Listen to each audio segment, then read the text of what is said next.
What's up guys, and welcome back to another episode of Career Mode. This is episode number 88, and we're starting today's stuff with a big bid for Leon Goretzka. It's PSG for 65.5 mil, and I was like, lads, why weren't you putting these bids in the summer? I mean, seriously, we turned it down, and I mean, it just made me think, like, seriously, had these bids came in from PSG and from Liverpool, and I think another one was Atletico Madrid we had as well, wasn't it? I would have accepted these bids, no problem whatsoever. But the reason I turned it down, and I briefly mentioned it in the last episode, is because Leon Goretzka and Yuri Tielemans, their futures were uncertain here.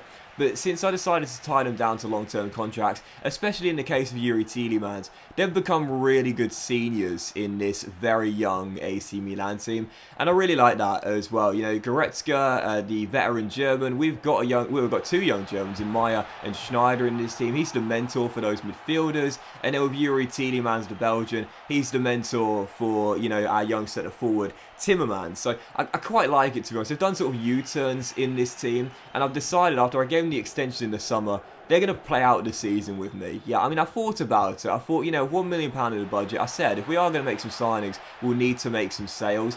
And, oh, this is class, by the way. You've got to see the replay of this. You know, if it was going to happen, it would be those two players that are going. But I've decided, no, we're going to keep the team as it is. We've been relatively inconsistent this season, but I feel we need veteran stability in this team, in the dressing room. And Goretzka and Tielemans add that. Still, taking on Sassuolo for the first game of this episode. Oh, this is just so cool. I love goals like this, man. Seriously, there's nothing wrong with a smash shot every now and then when you almost take the goal net off the woodwork. But little placed efforts like that sort of going in slow motion look really cool. Gutierrez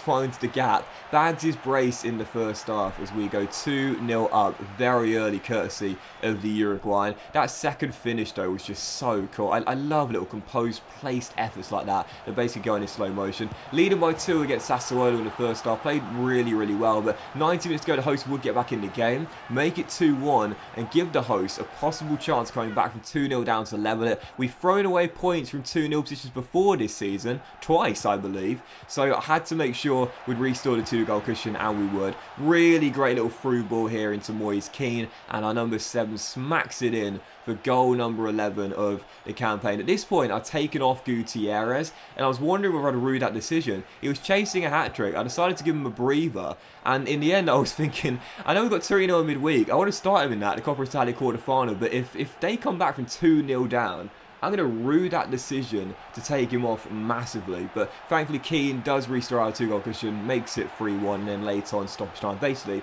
final kick of the game. It's a great run by Maya off the bench, the young German midfielder, rolls it across, and there's goal number 12 for Moise Kean. I've said it before and I'll say it again. EA, what is going on? Why, oh why, would it take him 7 years to learn to play as a left wing inside forward in this team? When he's only 27 years old, he's in the prime of his career right now, and he's putting in man-of-the-match displays like that one. Had an involvement in all 4 of our goals, 2 goals and 2 assists, and Keane this season has been brilliant. He's 26 years old even younger than I thought. 13 goals and 7 assists in 23. That's almost 1 direct contribution to a goal per game. He's up a rating to 88 overall. But why is it going to take him 338 weeks? I really don't understand it. And I mentioned before, development plans have become one of my favourite aspects of FIFA career mode now. And I'll get back to that point in just a moment's time, because as you can see, another big bid comes in, this time for Yuri Tielemans, the 29-year-old Belgian, Bayern Munich with a blockbuster bid of 82.2 mil.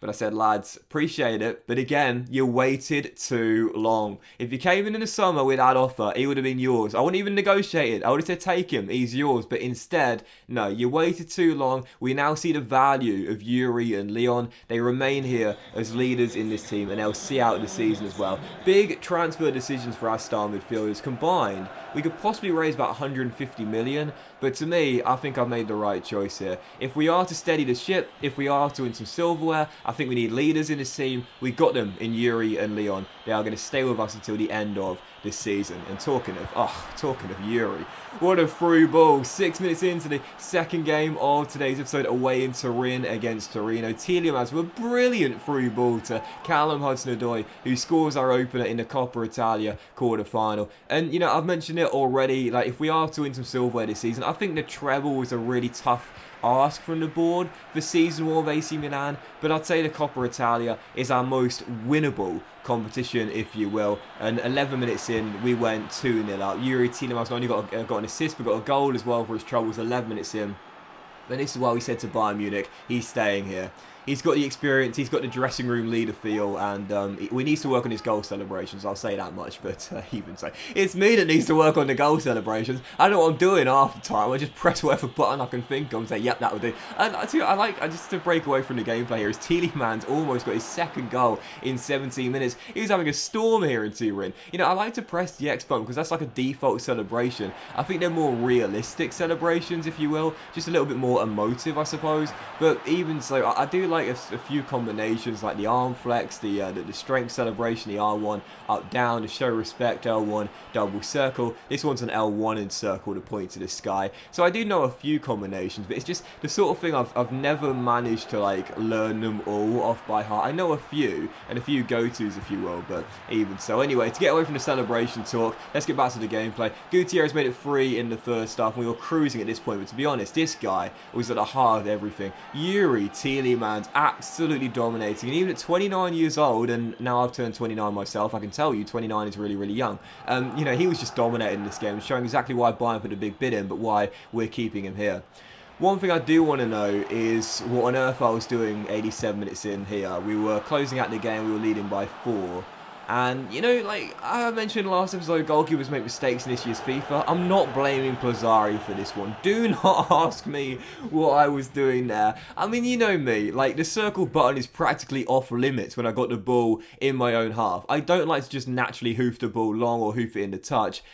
But you've got to at least release the ball when you're running forward. A goalkeeper, I left it too long, just gifted Torino a consolation goal. Didn't mean anything in the end, but even so, frustrating to throw in a clean sheet later on due to a very silly error from me. Still into the semi-finals of the Coppa Italia, and Milan have got Fiorentina in the last 4, heading to Florence. Bologna versus Inter is the other tie, as Juve have now been knocked out. So Inter is still in it. They've got Bologna in the final 4, and we've got Fiorentina, the first game coming in Tuscany.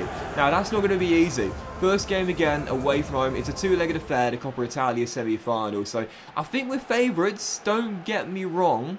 But even so, I don't think it's going to be as easy as that game against Torino was there. I think it will be a lot more challenging, especially in the first leg. If we lose the first one in Florence, I'll start to feel very nervous indeed heading back to the San Siro. Even so, the most important things we avoided Inter Milan, we did. But even so, whilst I think Inter will probably beat Bologna, I do put us as favourites against Fiorentina. But the first leg, I think, is going to be absolutely crucial. Lose it, and I'll fear the worst. Win it, and I'll feel confident making it through. I know it sounds a bit obvious, but the first leg is going to be absolutely crucial away in Florence. Anyway, for the final game of today's episode, final one of January, it's Bergamo Calcio, otherwise known as Atalanta, coming to take us on here. Very good season for them right now, sat in 5th place. Obviously, last season, I believe they were runners-up in this area in the game. So this season, trying to keep themselves in the Champions League heading into next season. We took lead early through Roberto Gutierrez, and then Timmermans makes it 2-0 soon afterwards as well. And I mentioned after our slip up to Venice here in the last episode, we can't afford many more slip-ups when we're here at the San Siro. Even against good teams like these, we need to make sure we come through with the wins. So after we were leading by 2, I was thinking, okay, here we go. Milan right now, doubling the lead, feeling pretty confident, but these guys are a class team. And as Jonasson makes it 2-1 32 minutes in, I knew it wasn't going to be as straightforward as I initially thought. So 10 minutes after the restart, as I always say, never feeling comfortable leading by 1. Wanted to restore the 2-goal cushion. A great ball by Santos finds Hernandez. And oh, it's one of the goals of this series from Gutierrez. I've been waiting for the entire episode for you guys to see this, by the way. Didn't want to spoil it at all. This is one of the goals of this series. It's a nice ball by Theo Hernandez, but it's a better finish by the goal machine. The French left-back whips across into the centre. Gutierrez loses his marker. He's free. He's 10 yards from goal.